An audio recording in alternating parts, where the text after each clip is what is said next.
Сәлем қыздар, бүгін сіздермен осындай әдемі, дәмді сырный рулет дайындаймыз. Ең алдымен сырды үкіштен өткізіп алатын боламыз. Үкіштің осындай ірі көзінен өткіземіз. Сосын оның үстіне 3 жұмыртқаны жағып салатын боламыз.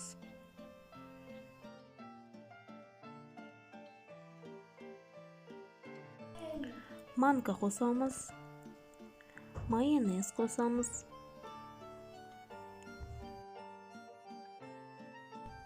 Бәрін жақсылап араластыратын боламыз. Рулеттің түсі әдемі шығу үшін мен күркума қостым.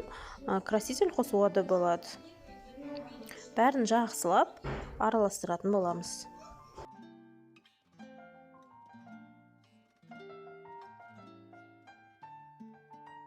Біз енді осы араласпаны пергамент қағазының үстіне листке жайып шығатын боламыз. Бәр жеріні бірдей етіп, тегістеп жайып шығамыз. 180 градус қызып тұрған пеште 10-15 минуттай үстіне қолыңыз тигізгенде жабыспайтындай болатындай пісіретін боламыз. Ол пісіп шыққанша біз ішіне салатын салмасын дайындаймыз. Салмасына фарштың үстіне бір пиязды үкіштен өткізіп салып, үстіне дәмдеуіштерді қосып, бәрін осылай араластыратын боламыз. Бір чеснокты осылай үкіштен өткізіп қосамыз. Осылай ұрғылап, жақсылап араластыратын боламыз.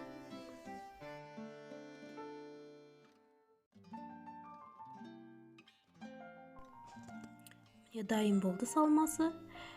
Бізде мына омлетіміз пісіп шықты. Үстіне қолымыз тигізгенде жабыспайтындай болу керек. Оны алып сол күйде ыстығындай үстіне салмамызды жайып шығатын боламыз. Осы салма бізде жұқалап бәр жеріне жайып шығуға жетеді. Осылай жұқалап барлық жеріне бір тегістей етіп жайып шығатын боламыз. Сосын оны осы пергамент қағаздың көмегімен қысып тұрып орайтын боламыз.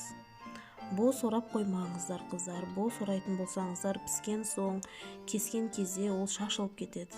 Сондықтан осылай пергамент қағаздың көмегімен қысып барып орайтын боламыз. Міне осылай жақсылап орап шықтық. Осы рулетімізді енді 3 қабат фольгаға орайтын боламыз. 1 қабат, 2 қабат болмайды, 3 қабат фольгаға ораймыз.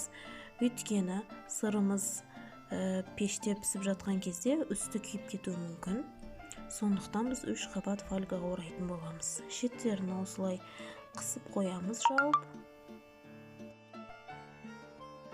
Міне осылай жақсылап орап, қызып тұрған пеште 30-35 минут пісіріп алатын боламыз. Толықтай ішіндегі еті пісу керек.